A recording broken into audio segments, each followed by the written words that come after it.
Víravirki náttúrulega bara íslenska hefðin okkar, þjóðarhefðin. Þannig það bara það sem við höfum gert í gegnum aldirnar. Þetta sem sagt aðferð við að smíða skartgripi og hún sem sagt bara þekkt alveg frá landnámsöld eða? Já, hún hefur bara verið alltaf til, kom örugglega frá Norðurlöndunum með eitthvað svoleiðis, með víkingunum og hefur verið bara alltaf til hjá okkur, náttúrulega til í mörgum öðrum löndum líka, þó að okkar sé kannski aðeins öðruvísi eða eitthvað þannig, að þá það samt til í mörgum löndum.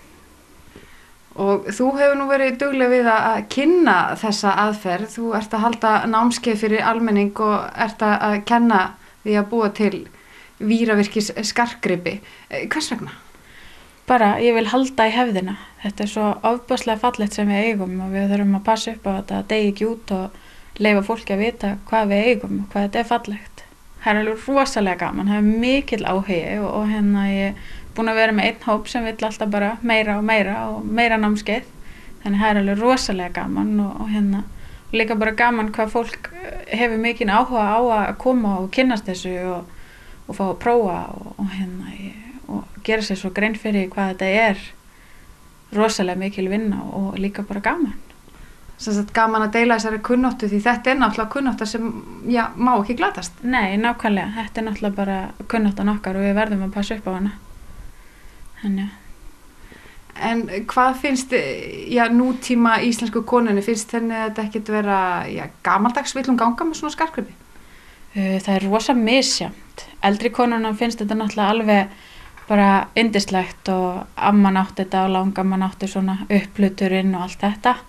En svo finnst mér líka vera að koma inn meira hjá yngri fólkinu, það finnst þetta fallegt og það svona að sjá að þetta eitthvað svona flott.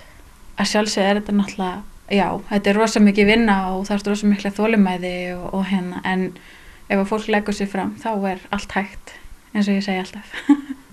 Þannig að það getur þetta allir, hvort sem þeir eru 20 eða 86 ára.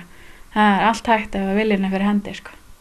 Já, þú hefur svo sannarlega séð það á þessu námskeið, þú ert búin að vera með fólk á öllum aldri. Já, algjörlega. Ég búin að vera með þessu upp í Víðihlíð og ég verið þar með námskeið og þær eru búin að vera alveg rosalega duglegar og rosa gaman og staðið sér alveg ofboðslega vel. En kunna flestir íslenskir gullsmiðir þessa aðferð? Ég svo sem veit það náttúrulega ekki nákvæmlega. En það ekki allir að leggja þetta fyrir sig. Þetta mikil vinna og erfitt að selja þetta þar sem þetta náttúrulega rosa mikil vinna á bakvið þetta. Og þannig að ekki margir sem að hafa áhuga að vilja leggja það fyrir sig. En nú hefur færst í vöxt eftir hrun að fólk selji skartgripi til bræðslu og í því sambandi hefur til dæmis verið í umræðinu hvort að þjóðbúningasilfur þjóðarinnar sé hreinlega bara í hættu. Hver þín skoðun á þessu?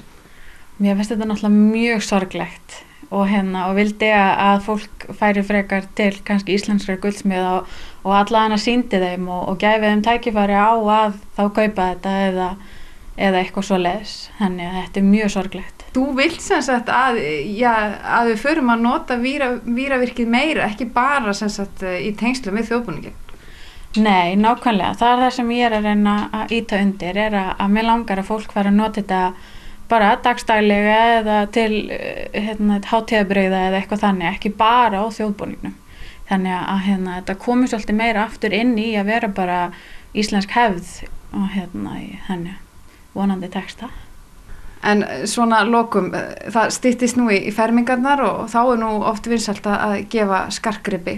Hvað með víravirkiskrossana, eru þeir alltaf vinsælir? Já, þeir eru náttúrulega alltaf klassískir og þannig að vonandi bara verður ennþá meiri vakning og ég verður bara brjálega að gera í víravirkissölu.